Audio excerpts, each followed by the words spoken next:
What is going on, guys? In today's video, I will show you the best Righteous Fire Chieftain build in Path of Exile 3.26. This setup is all about unleashing massive burning damage in an AoE around your character, while regenerating through the self-inflicted fire. By leveraging the immense power of the Chieftain's Ascendancy, the build focuses on fire damage scaling, life regeneration, and endurance charge synergy. And once activated, the Righteous Fire will continue to burn enemies without the need for constant casting, which creates an easy gameplay loop that relies more on positioning and timing than just simply spamming buttons. If you are looking for this build's path of building, then click my link in the description. And before we continue, thanks to U4GM, they are a pro website that provides PoE1 boosting, items and even currency with a cheap price and fast delivery. They have over 17,000 positive comments, and this website is really worth a try. So make sure to use my discount code CADE for extra 6% off. Let's start with an overview, and this version of the Righteous Fire is geared towards being a highly durable mapper, by offering excellent clear speed without compromising defenses. And thanks to the explosive effects granted by the Chieftain's Ascendancy, even the tanky rare monsters and map bosses can be wiped out efficiently. One of the early limitations of this setup is recovery, so until you can stack enough maximum fire resistance, your sustain can feel underwhelming. However, once that resistance base is built, recovery can become almost instant. The primary goal is to stack as much fire resistance as possible, while then the Ascendancy will handle the cold and lightning resistance for you. With this setup, you will be speedrunning through the maps, incinerating enemies while taking little damage for yourself. For tougher enemies, casting the punishment and deploying fire trap will enhance your single target damage significantly. And don't forget to stand still while fighting the bosses to fully benefit from the effect of the Ramako, the Sun's Light. Overall, this build is incredibly League starter friendly and can scale all the way to the endgame.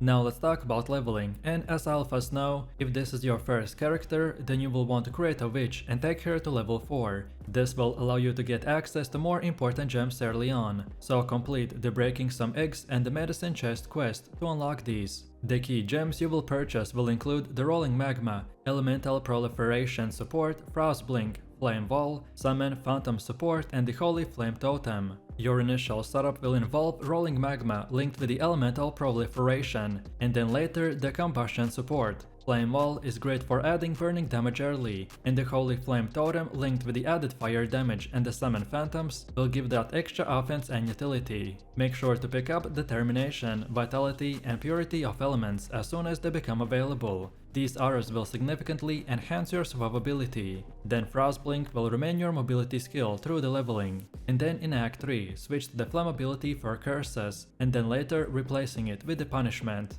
And then finally, after the library quest, you can consider moving to the Armageddon brand for faster clear speed if you want to.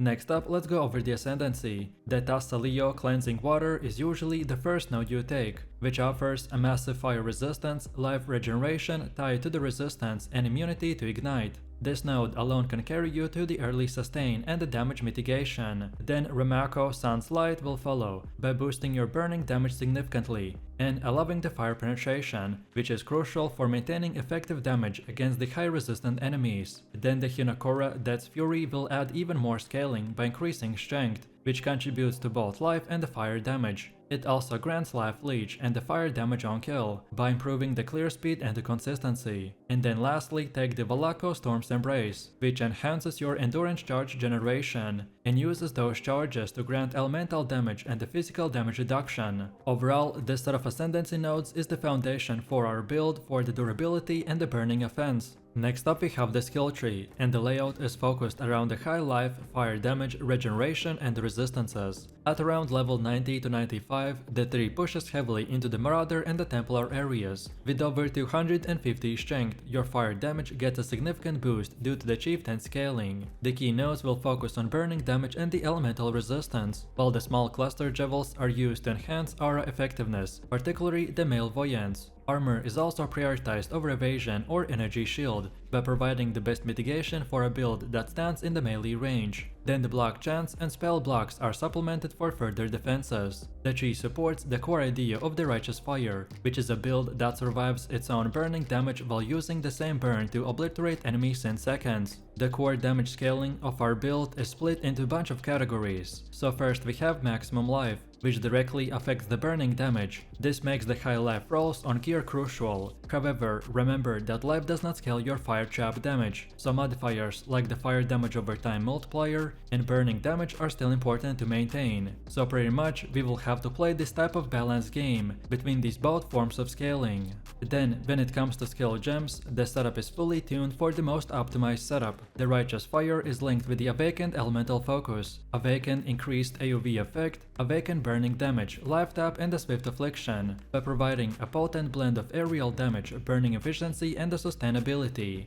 Then Fire Trap runs an Awakened Swift Affliction, Life Tap and the Chop and Mine damage, which gives us a strong supplemental damage and a single target pressure. Then for utility, the Tempest Shield and the Flesh and Stone will enhance both defense and utility, so Tempest Shield will grant block chance and shock immunity, while the Flesh and Stone will provide blind and the damage reduction. Then the Malevoyance, Purity of Life and Summon Skitter Boots will boost our damage over time and the elemental resistances, making them the core to this build's aura strategy. The Shield Charge and the Frost Blink will give us a smooth movement across maps, letting us stay mobile in dangerous situations. Then the Blood Rage will add extra attack speed and the Frenzy Charge generation, while the Punishment will boost damage against the low life enemies. Then Enduring Cry provides instant life regeneration and Endurance Charge generation, which makes it crucial for surviving during heavy incoming damage. These skills will work in the harmony to create a smooth, resilient gameplay that lets you focus on the movement and the fire damage while maintaining a robust defenses.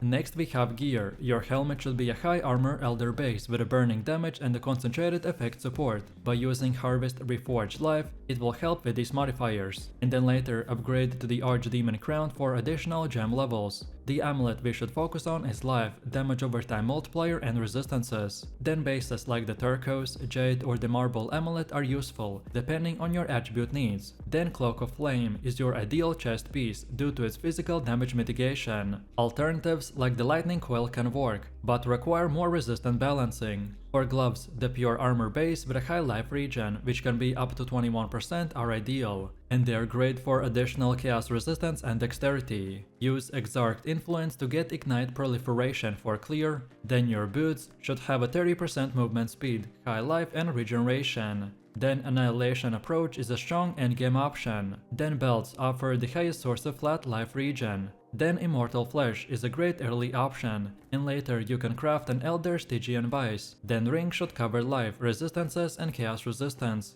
I recommend to consider crafting with the essences of Delirium for damage. Then weapons will need the fire damage over time multiplier, then the flat fire damage increase, and +1 to fire spell gems if possible. Shields like the Rise of the Phoenix and the Dawbreaker are excellent early choices, but you can aim for a rare Shaper Shield with a percentage life recovered on a block for the best recovery. Next up we have our Mercenaries. I tested bunch of different versions and I found two potentials. One focused on defenses by using the Blasphemy Aura and the Amplitude to reduce damage taken, along with granting elemental immunity through the Sign of the Sin Eater. Then the other leaned towards offense with Summon Holy Relic and a Smite to provide additional damage and regeneration. Then for their gear, Dying Breath is a solid weapon choice, while the Leer cast will give a helpful damage buff from the helmet slot. Then the Zandentu's Cassock is also a good body armor option. Use gloves with the Unnerve implicit, and for boots, go with the Wind Scream for that extra curse, or boots with a Stabbed Ground for that survivability.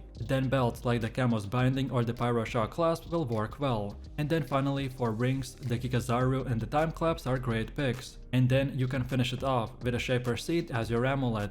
Next up we have gameplay, and it is very straightforward. You want to activate Righteous Fire at the start of each zone, as it remains active until you leave the area, so you will need to toggle it once in a while. You want to move around by using the Shield Charge for fast mapping or the Frost Blink for more precise dodging and repositioning. Then use curses like the Flammability or the Punishment on blue and rare packs to amplify their damage taken and softening them up for your burning aura. Against tougher bosses, you want to job the Fire Trap repeatedly and either way circle the enemy or stand your ground to benefit fully from the Rakamo, the Sun's Light, which significantly will boost your damage when you're standing still. Timing Frostblink through the enemies can chill them and help to avoid telegraphs with a high damage hits. Alternatively, you can kite them along the edge of your Righteous Fire radius to minimize the incoming damage while still burning them steadily. Then keep Enduring Cry on the cooldown in the harder encounters to generate endurance charges and stay topped up on life. Your survivability will allow you to face tank many hits, but smart positioning and maintaining uptime on the fire trap and the curses will optimize your damage output even more. Overall, the build rewards awareness and the rhythm by balancing tankiness with continuous aerial control through the burning damage and much more. So let me know what you think about this build in the comments below. If you enjoyed this, then you definitely don't want to miss my previous top 10 best builds video, where I showed even more powerful builds. So click the screen now and I'll see you in the next one.